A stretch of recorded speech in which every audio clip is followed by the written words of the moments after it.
Once there lived a young girl in a forgotten corner of a busy city.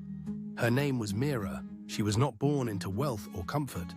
Her father drove a rickshaw from morning till midnight just to put food on the table. Her mother stitched clothes for neighbors to earn a few extra coins. Their home was a single room with cracked walls and a roof that leaked every monsoon. Meera slept on a thin mat on the floor.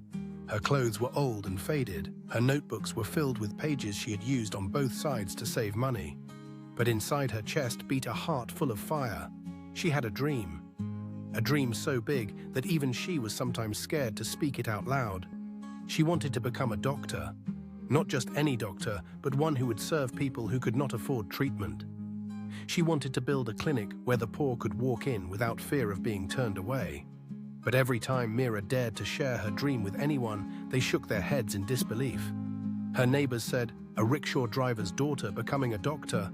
That is impossible. You should learn tailoring like your mother and help your family."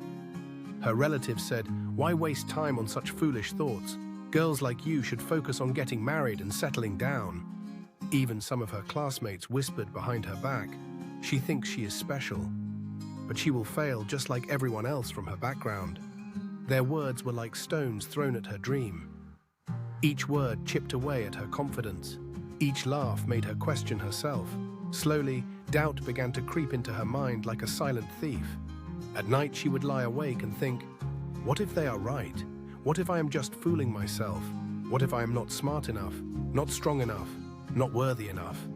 The doubt grew heavier every day.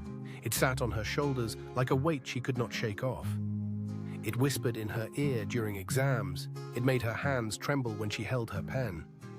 It made her feel small and invisible. One evening, after a particularly hard day at school where her teacher had scolded her for a mistake, Meera sat alone on the steps of an old temple near her house. Tears rolled down her cheeks. She felt defeated. She felt like giving up.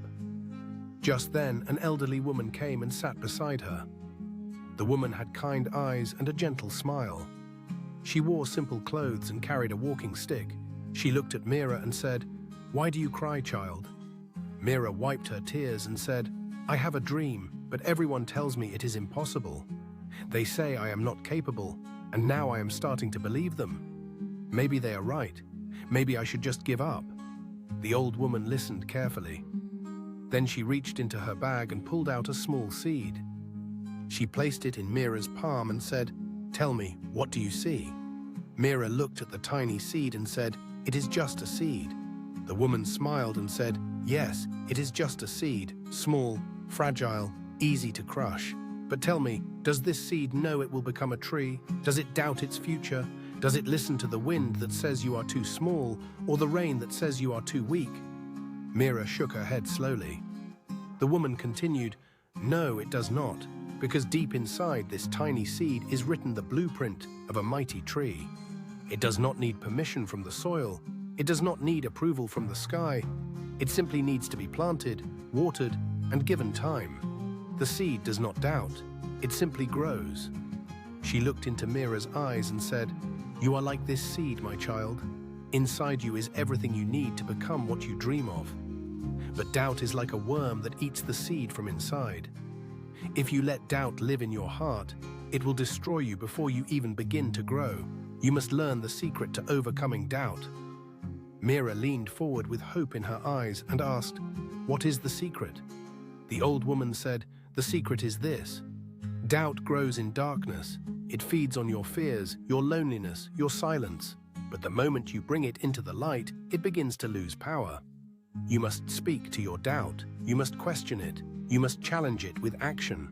She continued, "When doubt says you are not smart enough, you must study 1 more hour and prove it wrong.